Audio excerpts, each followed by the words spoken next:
athletes, I'm Ed, this is Mallory. By now, hopefully you guys know this. It is Wednesday, a couple days before the competition. And what Mal and I wanted to do in this last video that you'll see before we meet you all personally is to go through a lot of the questions that we've gotten on Facebook about the competition itself, about the WODs. With that being said, I want to share with all of you how much time has gone into specifically creating the loads, the different obstacles, because we recognize that in the RX and in the scale division, you've got guy-guy teams, guy-girl teams, and girl-girl teams. And so it's always questionable how you determine heights and loads, weights, those type of things.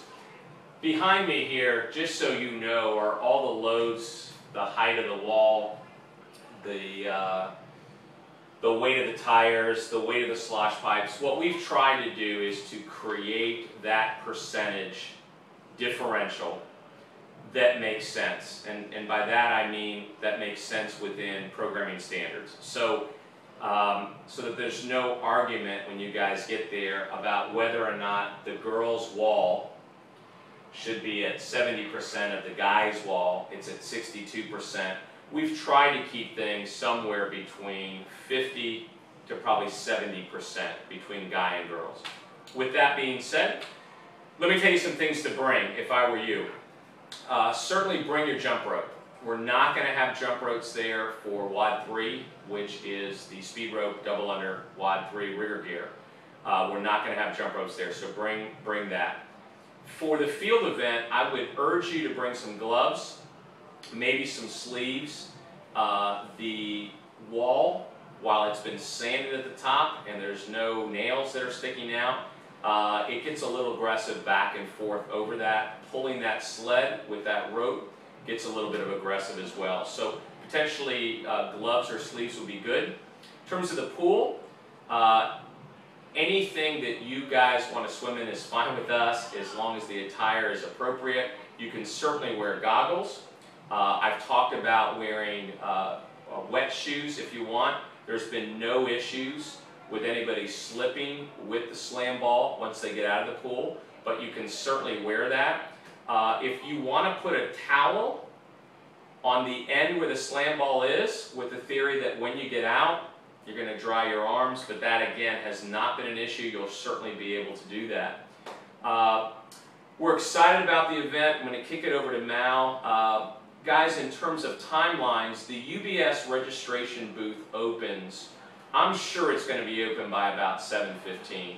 But by 7:30, we need you guys coming in and marching and registering there. Because at 8 o'clock, we want to get you guys on the grandstands that you'll see in the middle of the field when you drive in. That's when we're going to have the judges and the athletes go through the final questions and answers about the WODs. With that being said, I'm going to kick it over to Mal. Kind of the question-answer period that we're going to do right now is, WOD number 1 is the field event, and what I've asked Mal to talk about is any questions or concerns that have come up along the way with that. So we're going to start with the slosh pipe. There's been questions about both people having to be locked out. Yes, you'll both have to be locked out on each end of the slosh pipe. You'll have to lunge, knee to the ground at the same time. Meet your feet in the middle at the top of the lunge, so there's no duck walking. Once you get to the line, you'll bring it to your shoulders and continue with your run around the field, and then the same thing, the lunge on the way back. Next main question was the walls. The guys will jump over the guys' 7-foot wall. The girls will jump over the 4.5-foot wall. The only thing different from RX and scaled is in the scaled division, you are allowed to help your partner over the wall. And the sled, just making sure that you complete the sled across the line, turn it around, bring it back to its original spot on both times. And that's pretty much it for the field. Anything you want to add to that? No, the only comment I would say is, remember that on the field event, you guys probably wouldn't know this, that a heat will take off, and before that heat ends, a second heat is going to follow. And the only reason I say that to you is, the reason there's a need really to put that slosh pipe back, to put that sled back, And there are heat hands on the field, and there are plenty of judges and plenty of volunteers, which we certainly could not do this without them. But it's really the responsibility of that athlete and that judge to make sure that that equipment is where it needs to be as you move on to the next obstacle. So with that, let's go to the swim event and answer some of the questions that have come up. So the biggest concern is how to get into the pool. Again, we said this before, but there is absolutely no diving or no jumping of any kind on either end of the pool. You'll start by climbing in the pool backwards, and you'll start with your hands and your feet on the wall. You're allowed to push off the wall, but you'll climb in backwards. Again, it's a 10-rep penalty if you touch your feet to the ground or grab the buoy alongside the lane. So I don't recommend doing that, but you're going to climb in each time. And we also have a split time in case of a tie. And the split time, we decided to put it at the end of the 5 reps of the slam ball. So when we get close to the 8-minute time cap, that judge will be recording your split time of the last set of slam balls at the end of the 5 reps. That's correct. I know that's going to be a fun event. With that being said, let's move to the final, the rear gear CrossFit event. So this will be taking place in the gym. A lot of people are concerned with the different heights of the GHD and if you can touch the ground or not based on height. It's going to be up to the judges to determine whether you can really touch the ground. It's going to be added a few inches with the med ball in your hand.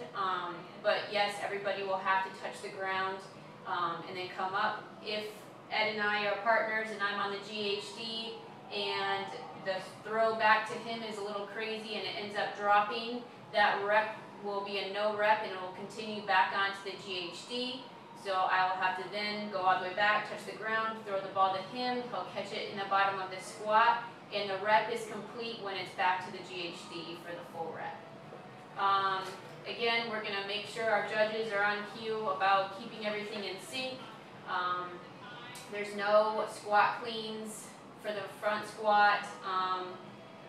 Let's see, for the power clean, start at full extension, back down to the ground each time. Again, if one person's faster than the other, they'll have to hold that position until their partner gets to that position as well.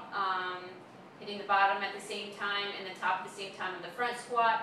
And then the push jerk is probably going to be the hardest to judge, but you'll have to show synchronize at the bottom and at the top.